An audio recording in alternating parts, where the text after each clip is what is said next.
so that's why I hope people don't get mad when I say names, because, you know, this is just stuff that happened. You know, it's not something that, you know, at the end of the day, is shade on anybody. But long story short, so we're negotiating contracts, right? Yeah. And so at the time we negotiated contract, you got to understand, I had 5,000 active people, you know, in my organization. I had 5,000 It's a active. national diamond in the back. You know, and so I know at that point, you know, I can do 10,000 or more active. Yeah. So I negotiated my contract well below what should have been done. I'm just now kind of getting into, you know, these high stress situations when you negotiating contracts. So what I'm telling y'all is, you know, this is how companies get formed. You know, I don't know if y'all paying attention, and also, you know, behind the scenes, these sometimes these things go bad, you know, at the end of the day. And so at that point, you know, I had my people ready to go. And at that point, you know, and I lost out. I'm gonna tell you a big thing on how I lost out. But and also at that point, you know, I really messed up where I put it this way, I messed up. So it was a lot of things I messed up on, you know, coming into that situation, because I didn't understand, you know, the things that I understand now. And so, long story short, I think the company had like a $50, you know, lock a spot in situation, right? That was another thing. We formulated the company, me and Chad. We should got like money off of that. So they charged $50, I think. I think it was $49. We should at least got $20 off that, 10 apiece off that, you know? And we'll get into the contracts that, you know, we did a better job in later. But we should have got 10 apiece. Easy. Okay. But long story short, you know, and I'm talking about $10, you know, per customer that come in the business. As a whole. You know, as a whole, everybody that comes in, we should got $10 because we formulate a company.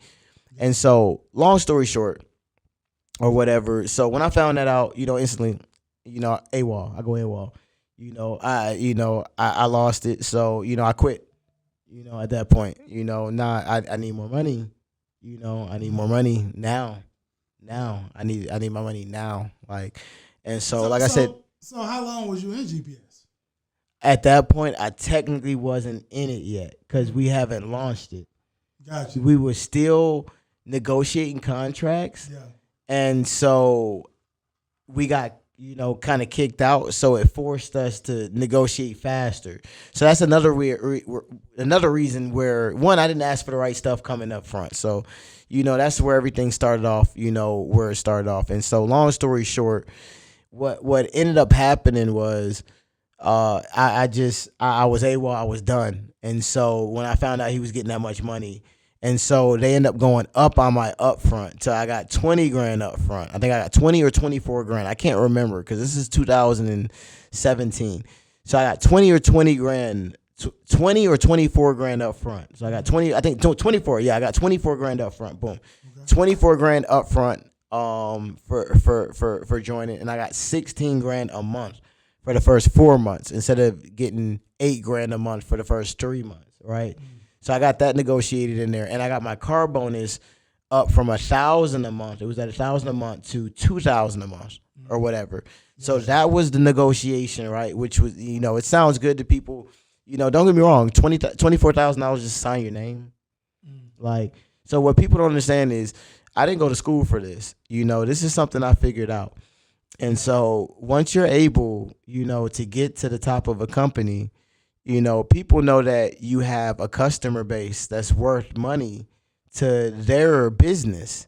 Right. And they will pay you for that. Right. But if you don't know you can get paid for that, you won't get nothing. Right. Exactly. You see what I'm saying? Yeah.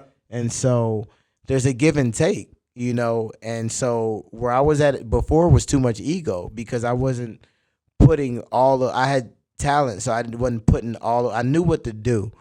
And so I wasn't putting the right work in, and I wasn't doing the right things. And that's another thing, you know, and I'm going to pause right here, and I'm just talking about MLM.